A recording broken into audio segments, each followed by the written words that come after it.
Du stehst an der Kasse. Die Frau fragt dich etwas. Und in deinem Kopf ist der Satz sofort da. Perfekt. Jedes Wort sitzt. Nur du sagst ihn nie. Du sagst gar nichts. Kennst du das? Oh ja. Und was kommt stattdessen raus? Nichts. Ich nicke nur und zeige mit dem Finger, wie ein kleines Kind. Und 10 Minuten später, auf dem Weg nach Hause, fällt dir alles ein. Der perfekte Satz. Viel zu spät. Genau das, Jonas. Der beste Satz meines Lebens. Immer erst in der Bahn, nie an der Kasse. Und da steckt er schon drin. Der eine Fehler, um den es heute geht. Aber Moment, wir haben ja noch gar nicht Hallo gesagt. Stimmt. Also, herzlich willkommen. Schön, dass du da bist. Heute geht es um etwas, das fast jeden trifft, der eine Sprache lernt. Du denkst zu viel und du redest zu wenig. Ein Tipp gleich vorweg. Mach dir unten die Untertitel an, das kleine CC bei YouTube. Dann liest du mit und hörst gleichzeitig. Das hilft mehr, als du denkst. Und wenn dich das Thema packt, abonnier den Kanal, dann bist du beim nächsten Mal wieder dabei. So, und jetzt zurück zu diesem einen Fehler. Ja, sag schon. Was machen wir alle falsch? Wir glauben, der Satz muss fertig im Kopf sein, bevor wir ihn sagen dürfen. Komplett. Ohne Fehler. Erst denken, dann reden. Klingt vernünftig, oder? Total vernünftig. So macht man das doch. Und genau das ist die Falle. Denn Sprache läuft nicht so. Nicht mal deine Muttersprache. Wie meinst du das? Nicht mal die Muttersprache. Denk mal nach. Wenn du in deiner Muttersprache redest, in der Sprache, die dir ganz leicht fällt, planst du da jeden Satz vorher zu Ende. Nein, ich fange einfach an. Und der Rest kommt beim Reden. Ganz genau. Du fängst mitten im Gedanken an und das Ende findest du erst, während du sprichst. Der Satz baut sich beim Reden, nicht vorher. Warte, das ist eigentlich verrückt. Wir bauen den Satz, während wir schon reden. Immer. Sonst gäbe es kein kein also, kein ich meine. Diese kleinen Wörter sind kein Fehler. Das ist Zeit, die dein Kopf sich nimmt. Moment, du sagst also, ist was Gutes? In gewisser Weise ja. Es hält die Verbindung, während du weiterdenkst. Deutsche machen das die ganze Zeit. Naja, sozusagen. Hör mal genau hin. Das ist echt befreiend. Ich dachte immer, ich muss diese Pausen verstecken. Nein, gerade die machen dich menschlich. Ein Mensch, der redet, klingt nun mal nicht wie ein Buch. Okay, aber Jonas, und jetzt kommt mein Aber, bei mir ist es nicht nur die Pause, bei mir ist es die Angst. Die Angst, dass ich einen Fehler mache und alle hören ihn. Das ist der Kern. Und weißt du, was das Verrückte ist? Die anderen hören deine Fehler viel weniger, als du glaubst. Das glaube ich dir nicht. Doch, überleg mal. Wenn dir jemand auf Deutsch was erzählt, mit Akzent, mit kleinen Fehlern, was bleibt bei dir hängen? Die Fehler oder das, was er sagen wollte? Das, was er sagen wollte, natürlich. Auf die Fehler achte ich gar nicht. Siehst du, alle anderen hören den Inhalt. Nur du hörst deine Fehler, weil du der einzige Mensch bist, der von innen zuhört. Puh, das ist ein starker Satz. Der Einzige, der von innen zuhört. Da muss ich kurz still sein. Das nennt man manchmal den Spotlight-Effekt. Das Gefühl, ein Scheinwerfer ist auf dich gerichtet. und alle sehen jeden Fehler. Und in Wahrheit? In Wahrheit ist jeder mit sich selbst beschäftigt. Die Frau an der Kasse denkt an ihren Feierabend, nicht an deine Artikel. Das ist fast beruhigend. Und ein bisschen traurig, Warum traurig? weil ich so viele Gespräche verpasst habe. Wegen einem der oder die, das vielleicht falsch war. Und da sind wir bei dem Wort, das ich heute loswerden will. Perfekt. Perfektes Deutsch. Das ist kein Ziel. Das ist eine Bremse. Warte, warte! Eine Bremse? Wollen wir denn nicht gut sprechen? Gut, ja. Perfekt. Nein. Es gibt da einen schönen Unterschied im Deutschen. Richtig und verständlich. Und das ist nicht dasselbe. Erklär das mal. Richtig und verständlich. Stell dir vor, du sagst, ich habe gestern zum Arzt gegangen. Falsch. Es muss bin heißen, nicht habe, aber. Versteht dich der Arzt? Klar versteht er mich. Sofort. Also war der Satz falsch und hat trotzdem funktioniert. Er ist angekommen. Und darum geht es bei Sprache, dass etwas ankommt. Aber ich will ja nicht für immer abgegangen sagen. Ich will es irgendwann richtig können. Und genau so lernst du es. Das ist der Punkt. Du lernst das Bin nicht, indem du schweigst.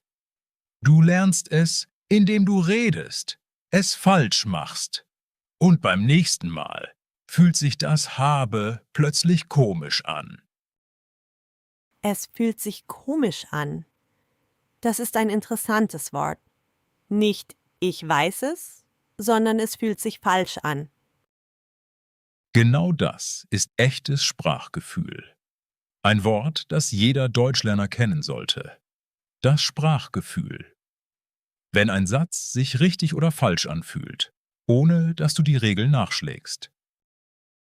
Und das kommt nur vom Reden?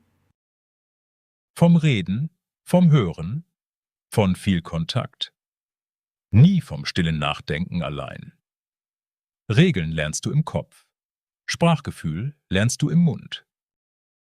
Im Mund. Okay, das merke ich mir. Aber jetzt mal ehrlich, Jonas, hattest du das auch?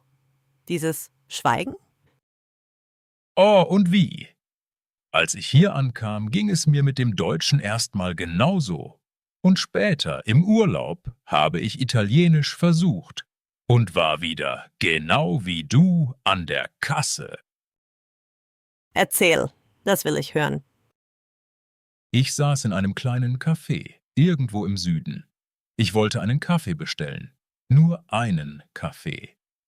Und ich habe den Satz 10-mal im Kopf geübt, bevor die Kellnerin kam. Und dann?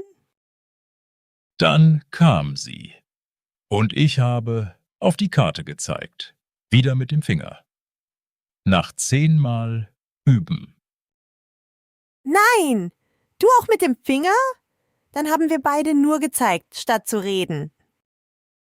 Das haben wir wohl alle mal gemacht. Und weißt du, was mir geholfen hat? Sag, Eine ältere Frau, am Tag danach.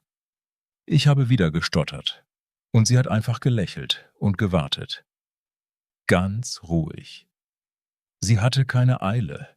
Und auf einmal hatte ich auch keine Eile mehr. sie hat dir Zeit gegeben. Sie hat mir Zeit gegeben. Und da habe ich verstanden. Die meisten Menschen sind geduldiger, als wir denken. Wir setzen uns selbst unter Druck, nicht die anderen. Das ist schön. Und es passt zu dem, was du vorhin gesagt hast. Der Scheinwerfer ist nur in unserem Kopf. Genau. Und jetzt kommt die Frage, um die sich alles dreht. Bist du bereit? Ich bin bereit. Aber jetzt machst du es spannend. Das ist gemein. Die Frage ist nicht, Wie rede ich fehlerfrei? Die Frage ist, wie fange ich überhaupt an mit den Fehlern, die ich sowieso schon habe? Oh, das will ich wissen, weil genau da hänge ich fest, beim Anfang. Dann pass auf. Es gibt ein paar ganz einfache Sachen, die den Mund öffnen. Kleine Tricks, keine große Theorie. Ja? Zum Beispiel? Der wichtigste Satz auf Deutsch ist nicht der perfekte Satz. Es ist ein ganz kleiner, den fast keiner benutzt. Der Satz ist: Wie sagt man das auf Deutsch? Das ist alles. 6 kleine Wörter.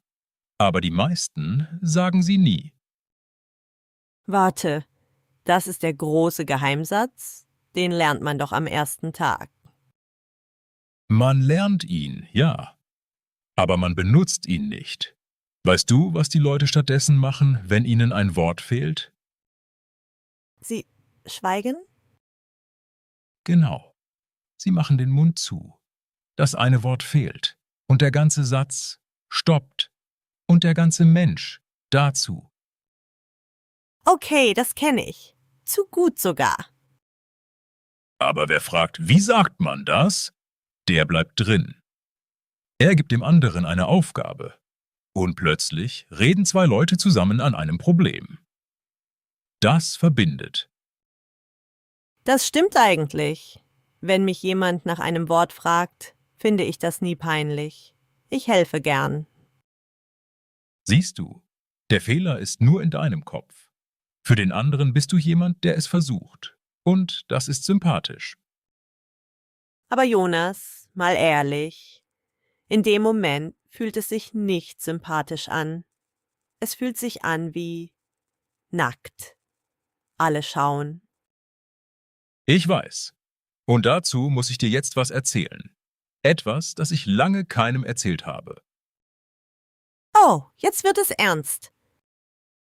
Mein erster Job hier. Ganz am Anfang. Kleine Firma. Lager. Ich sollte am Telefon Bestellungen annehmen. Und mein Deutsch war damals, naja, es ging so. Am Telefon? Ohne Gesicht, ohne Hände zum Zeigen? Das ist doch das Allerschwerste. Das Schwerste überhaupt. Das Telefon klingelt und du hast keine Sekunde zum Nachdenken. Kein Wörterbuch. Nur eine Stimme, die schnell redet und dich nicht sieht. Und? Was ist passiert? In der ersten Woche habe ich das Telefon gehasst. Wirklich gehasst. Ich habe gehofft, dass es nicht klingelt. Und wenn es klingelte, wurde mir heiß im Gesicht. Das ist so menschlich. Ein Telefon klingelt und der ganze Körper macht Alarm. Einmal rief ein Kunde an, ein älterer Mann, und redete und redete. Ich habe vielleicht die Hälfte verstanden. Und weißt du, was ich gemacht habe? Nein, sag. Nichts. Ich habe nichts gesagt. Ich saß da, das Herz raste. Und ich habe einfach aufgelegt. Ich habe getan, als wäre die Leitung weg. Nein, das hast du nicht gemacht. Doch. Und danach habe ich mich so geschämt, dass ich fast gekündigt hätte. Ich dachte, ich schaffe das nie. Ich bin einfach nicht der Typ dafür. Krass. Und trotzdem sitzt du jetzt hier und redest den ganzen Tag. Was hat sich geändert? Eine Kollegin, Sabine. Sie hat gemerkt, dass ich Angst vor dem Telefon hatte. Und sie hat mir einen Zettel hingelegt. Nur einen kleinen Zettel. Was stand drauf? 3 Sätze. Können Sie das bitte wiederholen? Etwas langsamer bitte. Und? Wie schreibt man das? Das ist ja fast nichts. Das dachte ich auch. Fast nichts. Aber diese 3 Sätze haben alles verändert. Weil ich plötzlich etwas hatte, das ich sagen konnte, wenn ich nichts verstand. Ah, du musstest nicht mehr alles verstehen. Du musstest nur um Hilfe bitten können. Genau das. Vorher dachte ich, Wenn ich nicht verstehe, habe ich verloren. Danach dachte ich, wenn ich nicht verstehe, frage ich einfach nach. Das ist erlaubt. Warte, das ist wichtig. Sag das nochmal. Nachfragen ist erlaubt. Nachfragen ist erlaubt. Niemand verlangt, dass du beim ersten Mal alles verstehst. Auch Deutsche fragen nach. Am Telefon sowieso. Wie bitte? Ist der normalste Satz des Landes. Das ist wahr. Wie bitte? Hört man ständig. Von allen. Und der ältere Mann, den ich einmal weggedrückt hatte, der rief 2 Tage später wieder an. Gleicher Mann, gleiche Stimme. Oh nein! Und? Diesmal hatte ich den Zettel. Ich sagte, etwas langsamer bitte. Mein Deutsch ist noch nicht so gut. Und weißt du, was er gemacht hat? Sag es mir. Er hat gelacht. Nicht böse, warm. Und dann hat er langsam geredet, Wort für Wort. Am Ende hat er gesagt, Sie machen das gut, junger Mann. Weiter so. Oh Mann, das berührt mich jetzt wirklich. Mich damals auch. Ich saß da mit dem Hörer in der Hand und war den Tränen nah. Wegen einem Fremden, der einfach langsamer geredet hat. So klein war das. Und so groß.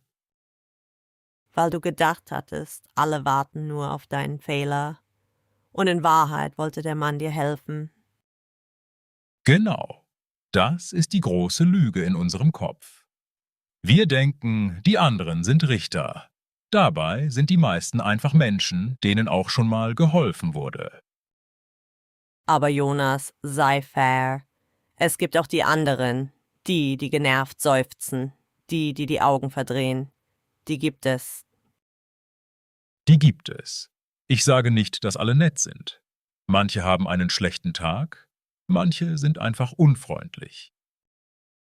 Und dann, wenn jemand seufzt und die Augen verdreht, während ich nach einem Wort suche? Dann ist das sein Problem, nicht deins. Ehrlich. Wer einen Menschen auslacht, der eine neue Sprache lernt, sagt mehr über sich als über dich. Das klingt gut, aber in dem Moment tut es trotzdem weh. Klar tut es weh. Ich sage nicht, dass es nicht weh tut. Ich sage nur, ein unfreundlicher Mensch darf nicht bestimmen, ob du morgen wieder den Mund aufmachst.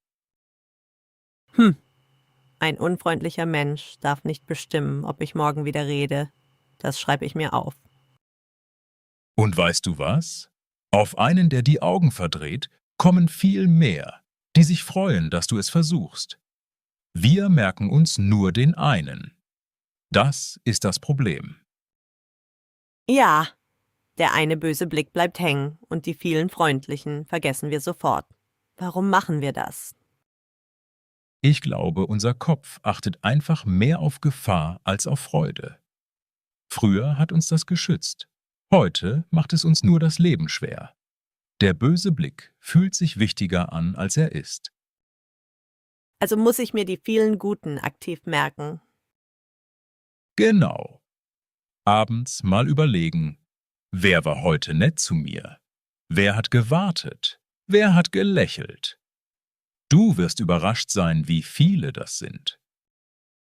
Okay, das gefällt mir. Aber jetzt zurück zu den kleinen Tricks. Du hast gesagt, es gibt ein paar einfache Sachen, die den Mund öffnen. Der Zettel war einer. Gib mir mehr. Gut. Trick 2. Und er klingt komisch, aber er wirkt. Rede mit dir selbst. Laut. Allein in der Wohnung. Mit mir selbst? Wie ein, naja, Ich weiß, wie das klingt. Aber hör zu. Beim Kochen, beim Aufräumen. Sag laut, was du gerade tust. Ich schneide die Zwiebel. Jetzt ist die Pfanne zu heiß. Wo ist das Salz? also einfach mein Leben kommentieren, auf Deutsch. Genau. Klingt albern, ist aber Gold. Dein Mund übt die Bewegungen. Deine Ohren hören dich Deutsch reden. Und keiner schaut. Keine Angst. Kein Richter. Nur du und die Zwiebel. Die Zwiebel urteilt nicht. Das ist mein neuer Lieblingssatz. Die Zwiebel urteilt nicht. Genau. Und wenn du dann draußen redest, ist dein Mund die Wörter schon gewohnt. Er hat sie 1000-mal gesagt. Allein in der Küche. Das ergibt Sinn. Der Mund ist wie ein Muskel. Man muss ihn bewegen, nicht nur den Kopf mit Grammatik vollstopfen. Perfekt gesagt. Und da sind wir beim Kern. Die meisten trainieren nur den Kopf. Lesen, Regeln, Apps. Aber der Mund bleibt kalt. Und dann wundern sie sich, dass beim Reden nichts kommt. Weil sie den Mund nie trainiert haben. Genau. Du kannst 100 Bücher lesen und trotzdem stumm bleiben. Reden lernt man nur durch Reden. Es gibt keinen anderen Weg. Tut mir leid. Nein, das ist eigentlich beruhigend. Es gibt keine geheime Abkürzung. Also muss ich auch keine suchen. Ich muss einfach anfangen. Anfangen. Klein, schlecht. Mit Fehlern. Aber anfangen. Und jetzt kommt Trick 3. Und der ist vielleicht der wichtigste von allen. Warte, lass mich raten. Hat es wieder mit einem Satz zu tun? Nein, diesmal nicht. Diesmal geht es um etwas, das fast alle falsch machen, ohne es zu merken. Als ich das kapiert habe, hat sich für mich alles geändert. Jetzt mach es aber nicht schon wieder so spannend. Sag es! Nur kurz. Ich frage dich was. Wenn du einen deutschen Satz sagen willst, in welcher Sprache denkst du ihn zuerst? Na, erst in meiner Sprache. Dann übersetze ich im Kopf. Und dann sage ich ihn auf Deutsch. Und genau da liegt die Bremse. Du baust jeden Satz zweimal. Einmal drinnen, einmal draußen. Kein Wunder, dass es so langsam geht und so anstrengend. Aber wie soll ich es sonst machen? Ich kann doch nicht einfach auf Deutsch denken. Noch nicht. Aber du kannst mit den kleinsten Dingen anfangen. Nicht mit ganzen Sätzen. Nur mit einzelnen Wörtern, die du den ganzen Tag siehst. Zum Beispiel, Die Tür, das Fenster, der Kaffee. Sag das Wort nicht mehr in deiner Sprache und übersetze. Schau die Tür an und denk nur Tür. Fertig. Ohne Umweg. also die Übersetzung im Kopf langsam weglassen. Bei einfachen Dingen anfangen. Genau. Und irgendwann, du merkst nicht mal wann, kommt das Wort Kaffee schneller als das Wort in deiner Muttersprache. Und an dem Tag hat dein Kopf 2 Häuser. 2 Häuser. Das ist ein schönes Bild. Man verliert das alte nicht. Man baut nur ein zweites daneben. So ist es. Niemand nimmt dir deine erste Sprache weg. Das ist eine große Angst bei vielen, gerade bei Eltern. Sie denken, die neue Sprache frisst die alte auf. Und das stimmt nicht? Nein, der Kopf hat genug Platz für mehrere Sprachen. Viele Kinder wachsen mit 2 oder mehr Sprachen auf und können sie gut. Das ist kein Verlust. Das ist ein Geschenk. Das beruhigt mich, weil ich das manchmal denke, dass ich mein Deutsch nur besser mache, wenn ich das andere vergesse. Musst du nicht. Ganz im Gegenteil. Menschen mit 2 Sprachen verstehen die Welt oft breiter. Sie sehen, man kann Dinge auf mehr als eine Art sagen. Und auch denken. Okay, jetzt hast du mich neugierig gemacht. Kannst du das kurz erklären? Wie meinst du das? Breiter? Naja, in manchen Sprachen gibt es ein Wort, das es woanders gar nicht gibt. Nimm Feierabend. Sag mir mal, wie du das in einem einzigen Wort übersetzt. Feierabend. Das Ende der Arbeit? Aber das ist mehr als nur das Ende. Das ist ein Gefühl. Genau das. Feierabend ist der Moment, wo die Arbeit vorbei ist und der freie Abend anfängt. Da steckt sogar Feiern drin, als wäre jeder Abend nach der Arbeit ein kleines Fest. Oh, das ist schön. Ich habe das Wort tausendmal gehört und nie so darüber nachgedacht. Feiern im Feierabend. Und genau deshalb ist Sprache lernen kein Kampf, sondern eine Entdeckung.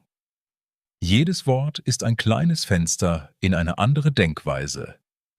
Wer nur stur Vokabeln auswendig lernt, verpasst das. Das dreht die ganze Sache um. Es ist nicht ich muss, sondern ich darf sehen, wie die anderen denken. Ja. Und weißt du, welches deutsche Wort im Ausland viele Leute lieben? Auch so eins, das schwer zu übersetzen ist. Sag jetzt nicht Gemütlichkeit. Doch, genau das. Gemütlichkeit. Warmes Licht, ein Tee, keine Eile. Du fühlst dich wohl und sicher. Ein Wort für ein ganzes warmes Gefühl. So gibt es das in vielen Sprachen nicht. Und trotzdem verstehen es alle sofort, wenn sie es einmal gefühlt haben. Weil das Gefühl überall gleich ist. Nur das Wort ist deutsch. Und wenn du dieses Wort benutzt, gehörst du ein kleines Stück mehr dazu. Nicht, weil du perfekt sprichst, sondern weil du es fühlst. Das ist es doch, oder? Dazu gehören. Darum geht es am Ende, nicht um perfekte Grammatik. Darum geht es. Und dazu will ich dir noch eine Sache erzählen, die ich fast vergessen hätte. Über eine Frau aus meinem alten Sprachkurs. Sie hat mir was beigebracht, ohne es zu wollen. Erzähl. Deine Geschichten heute sind besser als jede Regel. Sie hieß Amara. Über 60, saß immer ganz hinten. Und ihr Deutsch war ehrlich gesagt nicht gut. Viele Fehler, langsam, sie suchte lange nach jedem Wort. Und trotzdem erzählst du jetzt von ihr, nicht von den Besten im Kurs. Genau, weil die Besten still waren. Die mit dem guten Deutsch hatten am meisten Angst vor Fehlern. Amara nicht. Amara hat einfach geredet. Immer. Über alles. Auch mit ihren vielen Fehlern? Mit 100 Fehlern in jedem Satz. Aber sie hat dabei gestrahlt. Sie hat über sich selbst gelacht, wenn was schief ging. Und weißt du was? Nach relativ kurzer Zeit sprach sie besser als die Stillen. Warte, das muss ich verstehen. Die mit dem besseren Start wurden von der überholt, die einfach nur mutig war? Genau so, weil sie so viel mehr geredet hat. Jeder Fehler war eine Übung. Die Stillen haben ihre Fehler vermieden und damit auch das Üben. Amara hat in der Sprache gelebt. Also, der Fehler ist nicht der Feind. Der Fehler ist das Training selbst. Der Fehler ist der Weg. Es gibt keinen Menschen auf der Welt, der ohne 1000 Fehler dahin gekommen ist. Nicht einen. Auch die, die heute perfekt klingen, waren mal wie Amara. Was ist aus ihr geworden, weißt du das? Ja, ich habe sie Jahre später wieder getroffen im Supermarkt. Sie hat mit der Kassiererin gescherzt, ganz locker, über das Wetter. Und ich stand da und dachte, genau die hatte hinten gesessen und kaum ein Wort gefunden. Oh, das gibt mir Hoffnung. Ehrlich, wenn Amara das geschafft hat. Dann schaffst du es auch. Und jeder, der jetzt zuhört. Amara hatte kein Talent. Sie hatte keinen Trick. Sie hatte nur eine Sache. Sie hat sich getraut, schlecht zu sein. Jeden Tag ein bisschen. Sich trauen, schlecht zu sein. Das ist fast ein Widerspruch. Wir wollen doch gut sein. Und genau das hält uns fest. Wir wollen gut sein, bevor wir überhaupt angefangen haben. Aber niemand ist gut am Anfang. Niemand. Erlaub dir, am Anfang schlecht zu sein. Das ist die Abkürzung. Das ist ein schöner Gedanke. Die Abkürzung ist, sich das Schlechtsein zu erlauben. Klingt fast zu einfach. Es ist einfach, nur nicht leicht. Einfach und leicht sind zwei verschiedene Dinge. Der Weg ist einfach, aber ihn zu gehen, das braucht Mut. Jeden Tag ein bisschen. Okay, jetzt will ich aber noch was Praktisches. Sagen wir, jemand hört uns gerade zu und denkt, ja, schön, aber ich habe morgen einen Termin beim Amt und ich habe Angst. Was jetzt? Dann sage ich dir was ganz Einfaches. Du musst morgen nicht perfekt sprechen. Du musst nur einen Satz vorbereiten. Einen einzigen. Entschuldigung, können Sie das bitte langsam wiederholen? Nur einen Satz? Das ist alles? Das ist alles. Weil dieser eine Satz dir die Tür aufmacht. Danach redest du nicht mehr allein, der andere hilft dir. Du musst nur anfangen. Und die Angst ist dann weg? Nein, die Angst kommt trotzdem. Aber diesmal gehst du mit ihr rein, statt zu Hause zu bleiben. Das ist der ganze Unterschied. Ich glaube, das nehme ich mit. Nicht warten, bis die Angst weg ist, sondern mit ihr losgehen. Ein Satz reicht. Ein Satz reicht. Und morgen ein zweiter. Hör auf zu denken. Fang an zu reden. Genau da fängt alles an. Danke, Jonas. Das war ein gutes Gespräch, ehrlich. Danke dir, Lena. Und dir, der bis hierher dabei war. Denk an Amara. Dein erster Satz morgen muss nicht schön sein. Er muss nur rauskommen. Genau. Also, hör auf zu denken, fang an zu reden. Übe ruhig erst mit der Zwiebel. Und wenn dir das hier was gegeben hat, dann abonnier uns, damit du das nächste Gespräch nicht verpasst. Mach's gut, ihr Lieben, und bis bald.